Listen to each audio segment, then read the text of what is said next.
What is up, people, and welcome back to the channel. Right, so today we're going to be going on to ball joint droppers, but I'm not just going to fit them. I'm going to try and explain a little bit what they do. Yeah, it's a ball joint dropper, and a lot of people fit them when they have box saws or Honda conversions, because when you full lock the caliper, normally it's a tie bar. That's not technically the job for these. These are actually called roll center correctors. Now there's a bunch load of videos on YouTube. So if you want to know, if you want to do a bit of research into what these are and what they're for, just put in wishbone, double wishbone, because that's what mini is, double wishbone, roll center correction. And you'll see what these can actually do. It makes a lot of difference to the handling of your mini, because when you lower a mini like what we've got on here, I shall show you. Right, if I bring you down, so you got your top arm, you see your bottom arm is pretty much parallel, yeah?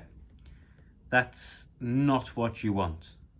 We're going to have a mess around now and I'll show you a little bit of my knowledge. From that ball joint to that joint, you run across, yeah? And then from that ball joint to that ball joint, you run a line down. And say we're probably, I don't know, probably about here, say where that fuel filter is, for instance, yeah? Then you run a line from the centre of that tyre contact patch to there, yeah? And then you do identical, the same thing the other side. And where those lines cross is your roll centre. So the way that these are coming down, right, and down, I mean, it'll probably join about here somewhere. That is not a lot. And because we've lowered the car, you've lost your roll centre. Now, your roll centre, there's two different things you have to look for. You've got the central mass of your vehicle, which is your, if we was to put a bar straight through this car, it would spin, yeah? The central mass, there's another word for it, I can't think what it is. And your central mass,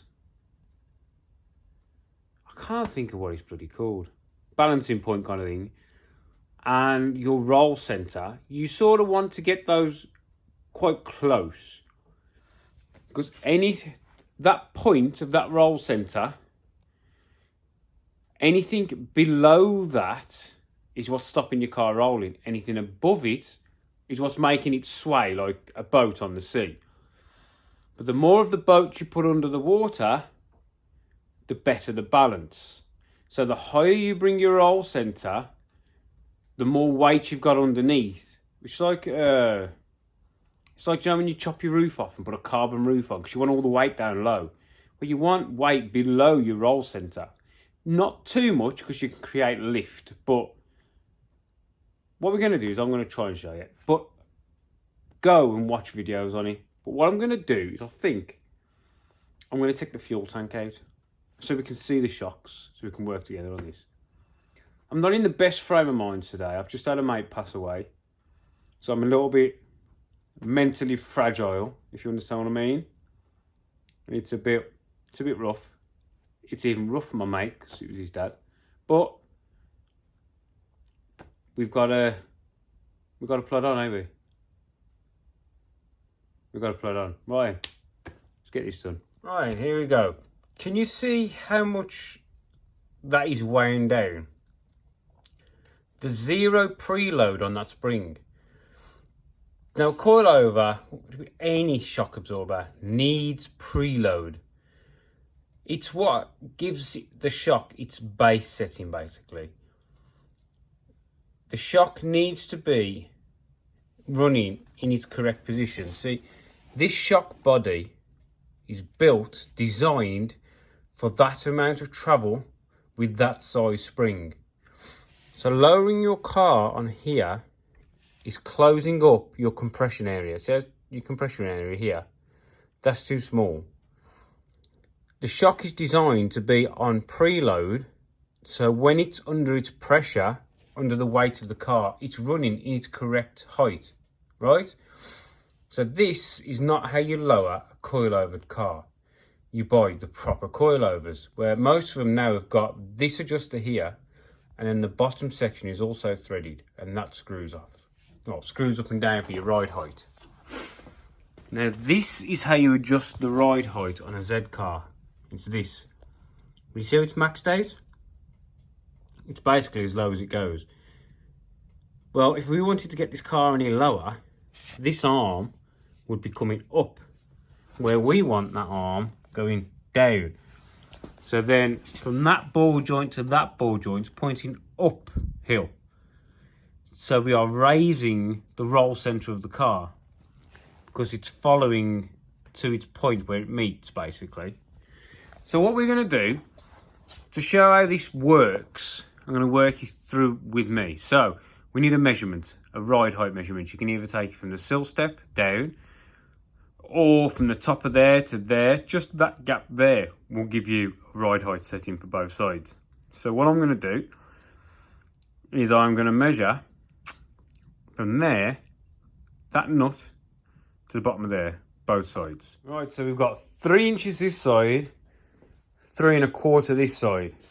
Ideally, your drivers should be higher with no one in the car to compensate for the weight of you when you get in. So this is not quite right anyway. But it could do with corner weighting, but how far do you go on a road car? And another reason why we're going to modify these, you see this? You see this? That is rather close, isn't it? Yeah? So, we're going to work through, so we know now 3 inches, say 3 inches both sides. Yeah? Then we're going to take a shock measurement. So, shock measurement, as it sits here now, from centre to centre, rough, you know what I mean? We're not working anything dramatic here. 275. I'll write that down because I'm thick as shit. So now we know our height from here, and we know what our shock is. Yeah?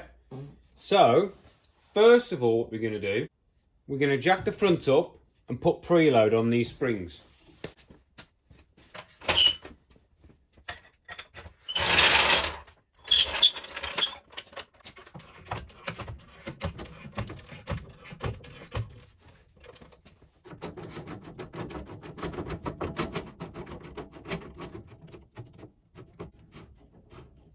I just normally do it up until, you know, we're not putting a lot of pressure on them, just enough to hold them in place.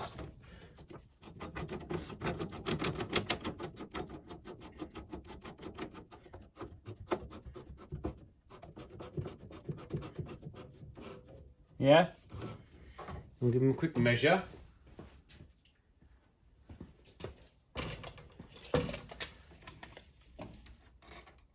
We're at 31 mil. 32.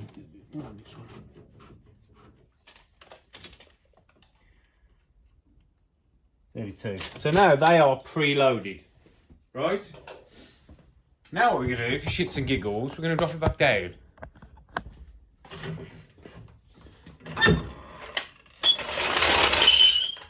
Give it a roll.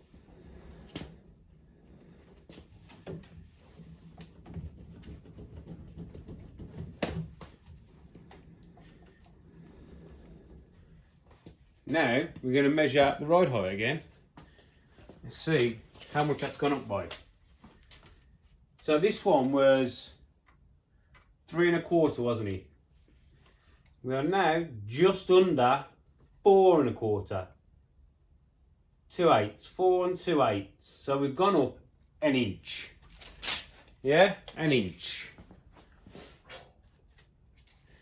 That's why I go for these 30 mil we are just over an inch. Yeah? And that will give us the shock. Do you understand what I mean? So what we're going to do is, because we're putting this in there and the shock works off the bottom arm, we're essentially pushing this hub up that far, giving us the ride height back to where we need to be. So you're essentially lowering all of this and hiring this. Yeah? You see how the arms now starting to come down? We're getting that pitch, aren't we? Both sides. So now, from ball joint to ball joint, we are facing uphill, which is where you want to be. So, let's get, oh God, wheels up, brakes off, hubs off. Everything these ball joints.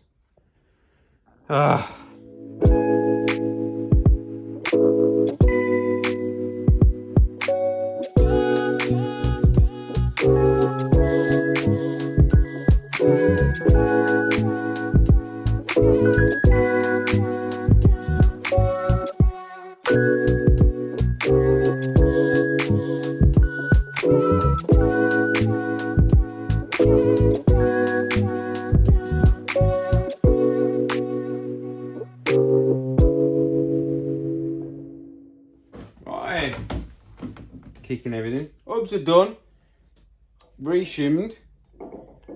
One of them was freaking terrible. I had to put about, I can't remember, about 3 shims.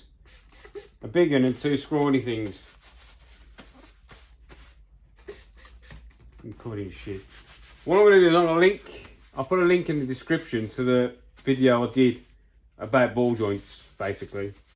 Right, let's shut these back on the car and we'll see the difference.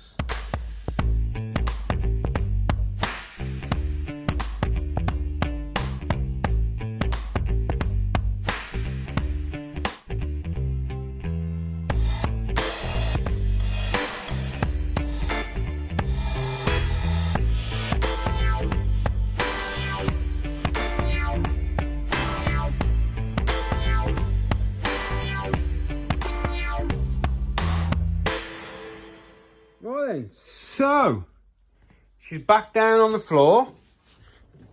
I've let her settle for a couple of minutes. Give her a bit of a roll forwards and backwards. So this was 3 1/4, right? So if we drop that on there, we're about, what was it, 3 2/8 or something? It was damn near 3 1/4, wasn't it? So we're on the bolt. For frick's sake, you can get the idea. We're at 3 1/4, and this side was like 3 inches, weren't it? So freaking hell! Stay on the. Probably could have picked a better measuring stick. But we pretty much know it's going to be around the 3, don't we? I can't really get you in there, but yeah, I could probably do, yeah. So basically, so what we've done is we've gained, we are still at the same ride height, but our springs now have preload, yeah? These bolts are nowhere near contacting in there, as remember, and our bottom arms are now sloping down, which has raised our roll center, so now the car will be more steady in bends. It'll roll less. Theoretically, this thing shouldn't roll at all, but when your roll center's too low, it can create lift, which causes roll. Yeah, so basically that's what they do. Yeah, so there we go. That's a quick lowdown. Ball joint droppers, what they do, and they help the zcar suspension. I mean, you can see it was here You can see the dirt. So we've gained that much preload. So it'll drive better anyway. It's going to need a bit of a tracking and camber setup on the front. Right then, people. I am going to put the fuel tank back in. Front end back on. We are nearly there with this car then. I'm just waiting for a dash pod so I can put some holes in it, mount it, and then the car can go back down to London way. And they can wire it up down there. But pretty much now mechanical, it's there. Do you know what I mean? Everything I needed to do, checked everything over, tightened everything up, bearings are done, front end's done, bulkheady things done. You know, it's nearly there. It just needs somebody with a wiring IQ to have a play with it. Right then. Thanks for watching. I will link in description below to the one I did fitting the ball and dropper if anybody's interested. Right then. See you later, people. Catch you in the next one. Oh, one more thing. Boys, we are not immortal. If you think you've got a problem, we don't feel right, go to your doctors. For fuck's sake, go to your doctors. We can't lose anymore. See you in the next one.